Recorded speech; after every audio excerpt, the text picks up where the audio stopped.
RJD में बड़ी संख्या में विधायकों का टिकट कटने वाला है। सिटिंग विधायक को रास्ता दिखाया जा सकता है। मुकेश सहनी को लगता है कि भाई हम केसरिया में मजबूत कौन है। वरुण विजय वहां से तैयारी कर रहे हैं। वरुण विजय काफी मजबूत है, वहां पे महेश्वर सिंह के बेटे हैं। तेजस्वी यादव टिकट बंटवारे में एक एक बातों का ख्याल रखेंगे।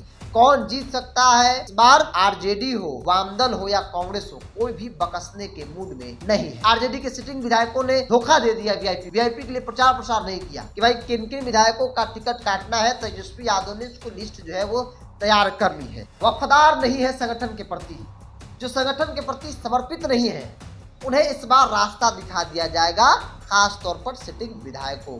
इंडिया गठबंधन की बैठक के बाद इस बात की चर्चा खूब होने लगी कि महागठबंधन यानी इंडिया गठबंधन के 2 दर्जन से अधिक विधायकों का टिकट कटने वाला है, या फिर यूं कहें कि इंडिया गठबंधन के 2 दर्जन से अधिक विधायकों का टिकट तेजस्वी यादव ने काट दिया है। नमस्कार, द इंडिया टॉप देख रहे हैं। मैं हूं आपके साथ बिरजू सिंह। के 2025 विधानसभा चुनाव को लेकर महागठबंधन इंडिया गठबंधन लगातार बैठक कर रही है। अलग अलग बैठकों में अलग अलग फैसले लिए जा रहे हैं। कैसे आपसी सहमति, आपसी समन्वय को स्थापित करते हुए चुनाव में मजबूती से चला जाए। और हमने आपको पहले भी कई वीडियो बताया था कि बेशक जातीय समीकरण के हिसाब से महागठबंधन कमजोर है एनडीए गठबंधन के मुकाबले में, लेकिन तेजस्वी यादव टिकट बंटवारे में एक एक बातों का ख्याल रखेंगे।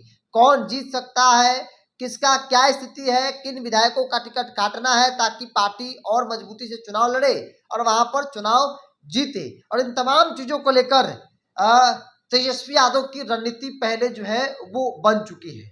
हमने आपको पहले ही बताया था कि आरजेडी, खास तौर पर आरजेडी में बड़ी संख्या में विधायकों का टिकट कटने वाला है। सिटिंग विधायक को रास्ता दिखाया जा सकता है। देखिए, कल 10 सर्कुलर आवास, राबड़ी आवास में इंडिया गठबंधन की बैठक हुई। बैठक 2 राउंड में हुआ। एक राउंड में तमाम जो कमेटी के लोग थे उनके साथ बैठक हुई। दूसरे राउंड की बैठक विभिन्न दल के प्रमुख नेताओं के साथ तेजस्वी यादव की बैठक हुई। और इस बैठक में कई बड़े फैसले लिए गए आगामी विधानसभा चुनाव को लेकर। महागठबंधन इंडिया गठबंधन कैसे अपने आप को मजबूत करे, मजबूती के साथ चुनाव लड़े, चुनाव जीते, सरकार बनाए, इन तमाम पहलू को देखते हुए कई बड़े फैसले लिए गए, जिसमें एक फैसला विधायक के टिकट काटने को लेकर भी लिया गया है। हालांकि ये बात बहुत पहले तय हो गई है कि भाई किन किन विधायकों का टिकट काटना है। तेजस्वी यादव ने उसको लिस्ट जो है वो तैयार कर ली है। देखिए, कल जो महत्वपूर्ण जिन बातों की चर्चाएं राजनीतिक तौर पर होनी शुरू हुई है, हमने भी कई नेताओं से बातचीत की जो उस बैठक में शामिल थे, तो उन्होंने 2-3 पॉइंट दिया कि इन पॉइंट को प्राथमिकता के साथ इन पर काम करनी है, इनको प्राथमिकता देना है, और इस पर हम लोग अगर काम करेंगे तो जाहिर तौर पर जो चुनाव का परिणाम होगा वो हम लोगों के पक्ष में होगा। इसमें सबसे बड़ा एक मुद्दा था कि भाई पिछले चुनाव में महागठबंधन 2020 का चुनाव लड़ी, उसमें तकरीबन 15,000 वोट के आसपास से जिन सीटों पर हमारी पार्टी, हमारे गठबंधन के लोग हारे, वहां पर उम्मीदवार बदले जाएंगे, वहां पर संभवतः सिंबल भी बदला जा सकता है। ये सर्वे होगा, आपस में बैठकर बातचीत होगी, कौन मजबूत होगा, सबसे अधिक जो मजबूत होगा उसको वहां पर चुनाव लड़वाया जाएगा। क्योंकि 15,000 बहुत बड़ा गैप होता है, तो ऐसे में उस गैप को कैसे न सिर्फ खत्म किया जाए बल्कि उस सीट को जीता जाए, इसको लेकर रणनीति जो है वो बनानी शुरू कर दी गई है इंडिया गठबंधन के अंदर। क्योंकि पिछली बार मुकेश सहनी नहीं थे, इस बार मुकेश सहनी भी है, तो राजनीतिक तौर पर जो समीकरण है वो इंडिया गठबंधन महागठबंधन का बदला है। तो एक फैसला कि 15,000 से अधिक वोटों से जहां हम लोग हारे वहां पर सिंबल बदला जाए, वहां पर उम्मीदवार बदला जाए, वहां क्या किया जाए ताकि हम लोग वहां पर चुनाव जीते, हार जीत का गैप जो है बिल्कुल उसको कम करे। दूसरा, अलग अलग दलों की तरफ से जो दावेदारी की जा रही है कि भाई हम यहाँ लड़ना चाहते हैं, कोई कह रहा है कि हम वहां लड़ना चाहते हैं, तो ऐसे में उन दावेदारों की सूची मांगी गई है अलग अलग पार्टियों से। एक एक सीट पर 2-3-4 लोगों का नाम दीजिए जो आपके नजर में मजबूत है। आपको लगता है, जैसे मुकेश सहनी को लगता है कि भाई हम केसरिया में मजबूत कौन है। वरुण विजय वहां से तैयारी कर रहे हैं। वरुण विजय काफी मजबूत है वहां पे, महेश्वर सिंह के बेटे हैं। महेश्वर सिंह निर्दलीय एमएलसी है, निर्दलीय का क्या अपना दबदबा होता है कहने की जरूरत नहीं है। तो मुकेश सहनी को नाम सेलेक्ट करके भेजना है कि भाई केसरिया में हमारे पास मजबूत जिताऊ उम्मीदवार वरुण विजय सिंह है। इनको अगर टिकट मिलेगा तो महागठबंधन आसानी से यहाँ पर जीत जाएगी। जातीय समीकरण के हिसाब से भी वरुण विजय काफी फिट बैठते हैं। तो इस प्रयास से तो एक उदाहरण के तौर पर हम बता रहे हैं आपको कि केसरिया से वरुण विजय का नाम भेजा जाए, फिर अलग अलग क्षेत्रों से अलग अलग नाम मुकेश सहनी भेजेंगे, वामदल भेजेगी, कांग्रेस भेजेगी, आरजेडी देखेगी कि मेरे पास कौन कौन लोग हैं, और तब जाकर आपस में बैठकर जो है तय किया जाएगा किसमें से सबसे मजबूत कौन है। सर्वे कराया जाएगा, उनके बारे में फीडबैक लिया जाएगा कि वरुण विजय के बारे में लोग क्या चाहते हैं, लोग वाकई में चाहते हैं या फिर मुकेश सहनी ऐसे ही दावा कर रहे हैं। एक सर्वे होगा, लोगों से बातचीत की जाएगी, संगठन के लोगों से बातचीत किया जाएगा, तब जाकर टिकट जो है दिया जाएगा। तो दूसरा जो बड़ा फैसला, बड़ा महत्वपूर्ण फैसला है ये लिया गया है कि इस पर भी इसको प्राथमिकता के साथ इस पर काम करना है। तीसरा है कि जो वफादार नहीं है संगठन के प्रति, जो संगठन के प्रति समर्पित नहीं है, उन्हें इस बार रास्ता दिखा दिया जाएगा, खास तौर पर सिटिंग विधायकों का। याद कीजिए लोकसभा का चुनाव, यह आरोप इंडिया गठबंधन के अंदर कॉमन था। अब वीआईपी कहीं लड़ रही है चुनाव, वहां पे आरजेडी के लोगों ने साथ नहीं दिया, आरजेडी के सिटिंग विधायकों ने धोखा दे दिया वीआईपी को, वीआईपी के लिए प्रचार प्रसार नहीं किया। प्रचार प्रसार छोड़ दीजिए, वो विरोधी के लिए प्रचार कर रहा था।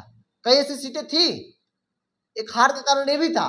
तो उनको लेकर जो शिकायत नेता के पास पहुंचा, मुकेश सहनी ने किया, बाकी दल के नेताओं ने किया, संगठन के लोगों ने किया कि ये भीतरघात हुआ है, हम लोग अगर हारे तो इसके पीछे आपसी जो है वो भीतरघात भी है, अपने ही लोगों ने दगा दे दिया, जिसमें कई विधायकों का नाम भी था।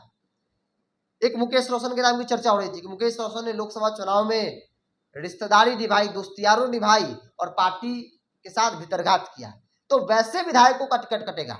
और उस वक्त जो मेरी जानकारी है कि जब इस बात की शिकायत खूब हो रही थी, पार्टी, संगठन और सहयोगी दल के लोग आरजेडी शिकायत कर रहे थे, क्योंकि इसमें ज्यादातर लोग आरजेडी के थे जो जिन्होंने भीतरघात किया। तो तेजस्वी यादव उसके बाद यात्रा पर गए, यात्रा पर गए, तमाम जिले के कार्यकर्ताओं से मुलाकात की, पार्टी संगठन के लोगों से मुलाकात की, तो उसमें भी कई सारी ऐसी शिकायतें आई।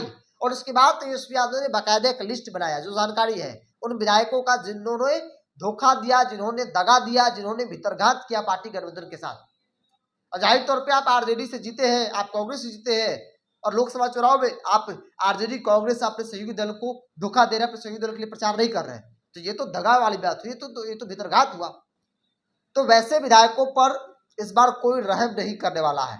आरजेडी हो, कांग्रेस हो, वामदल हो, सभी लोग, क्योंकि वामदल में ऐसी शिकायत आपको देखने को नहीं मिलेगी, ये ज्यादातर शिकायत आरजेडी में है या फिर कुछ शिकायत कांग्रेस में। तो वैसे लोगों पर नजर है। हालांकि महागठबंधन के कई ऐसे विधायक हैं जो ऑलरेडी बागी हो चुके हैं, उनकी बात तो छोड़ दीजिए, वो तो बागी ही हो गए हैं, उन्होंने मान लिया है कि हम महागठबंधन के नहीं है, उनकी बातचीत भी उधर हो गई है जेडीयू भाजपा के साथ, उनको चुनाव लड़ने को लेकर कई लोगों को राज्य मंत्री का दर्जा भी मिल गया है, तो उनकी बात छोड़ दीजिए। लेकिन उसके अलावा कई ऐसे लोग हैं जिन्होंने लोकसभा चुनाव में पार्टी के साथ भीतरघात किया, गठबंधन के लोगों का साथ नहीं दिया। मोतिहारी की सीट क्या हुआ, क्यों हारी वीआईपी, कारण यही था, भीतरघात था। तो वैसे विधायकों का टिकट कटेगा, और वैसे विधायकों में तकरीबन 2 दर्जन लोग हैं जो पार्टी संगठन को प्राथमिकता नहीं देते हैं, जो सिर्फ और सिर्फ अपने चुनाव से मतलब रखते हैं। लेकिन इस बार आरजेडी हो, वामदल हो या कांग्रेस हो, कोई भी बकसने के मूड में नहीं है। तो महागठबंधन के अंदर इस बार कई बड़े बदलाव आपको देखने को मिल सकते हैं। चूंकि महागठबंधन जातीय समीकरण के हिसाब से एनडीए के मुकाबले में कमजोर है, लेकिन कहा जा रहा है कि आरजेडी, कांग्रेस, वामदल, तमाम जो घटक दल है वीआईपी, वो इस बार एक एक सीटों पर, बड़ी होता है ना कि फूक फूक कर मट्ठा पीने वाली स्थिति है, एक एक बातों का ध्यान रखते हुए टिकट का बंटवारा करेगी, एक एक चीजों का ध्यान रखेगी, ताकि हमको जीतना है, हमको सरकार बनानी है। बहरहाल अब देखने वाली बात होगी जो फैसले लिए गए, जिन बातों की चर्चा है, उस पर कितना अमल किया जाता है। आप क्या मानते हैं? आप भी अपनी राय को कमेंट्स बॉक्स में रखिए। इस पूरी रिपोर्ट में इतना ही। बहुत बहुत धन्यवाद।